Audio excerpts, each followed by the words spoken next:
មុនមាននំសំណាងក៏សូមជម្រាបសួរបាទបងប្អូនពុកម៉ែមីមីងដែលនិយមតាមដាន Channel ខ្ញុំបានជារៀងរាល់ថ្ងៃបាទសម្រាប់ថ្ងៃទី5ខែ1ឆ្នាំ2025នេះបាទមុននេះក៏បានធ្វើការពំនាំ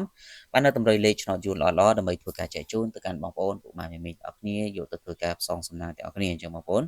កុំភ្លេចជួយចុច like ចុច share ទាំងអស់គ្នាដើម្បីទទួលបាននូវលាភសំណាងត្រូវឆ្នោតគ្រប់គ្នាបាទយើងចូលទៅកាន់តម្រុយរបស់យើងតែម្ដងសម្រាប់ម៉ោង10កន្លះបាទសម្រាប់ម៉ោង10កន្លះព្រឹកនេះបងប្អូនសូមលេងខ្ទង់20ខ្ទង់40បាទចំពោះខ្ទង់20យើងបូក22 23លេង A B C D ហើយចំណែកខ្ទង់40យើងយក48 49ហើយសម្រាប់ម៉ោង1កន្លះថ្ងៃនេះហើយនឹងម៉ោង4កន្លះបាទពីម៉ោងនោះគឺជាម៉ោង VIP សម្រាប់បងប្អូនដែលចង់បានលេខល្អលេខពិសេសអាចធ្វើការឆាតជួបពេកបានគឺសេវាគ្រូត្រឹមតែ50000រៀលទេឆ្នោតចេញចំទើបយកសេវាតាមក្រោយហើយសូមបញ្ជាក់គឺលេខតូចនឹងគឺតម្រូវបងប្អូនធ្វើការលេងទាំង4ប៉ុស្តិ៍បើបងប្អូនលេងបានអាចធ្វើការឆាតបញ្យោបានទាំងអស់គ្នាបាទម៉ោង6កន្លះយើងលេងខ្ទង់8និងខ្ទង់7បាទសម្រាប់ខ្ទង់8គឺអ្នកទាំងអស់គ្នាសូមបុក82 83បាទហើយចំណែកក្នុងចិត្តនេះគឺសូមបងប្អូនធ្វើការបូក73និង74បាទអញ្ចឹងសូមបញ្ជាក់ម្ដងទៀតសម្រាប់បងប្អូនដែលចង់បានលេខច្បាស់លេខល្អអាចធ្វើការឆាតចូលពេកដើម្បីយកលេខពីខ្ញុំទៅលេខដល់អ្នកអរគុណជូនពរសំណាងល្អទាំងអស់គ្នាសូមគោរពលា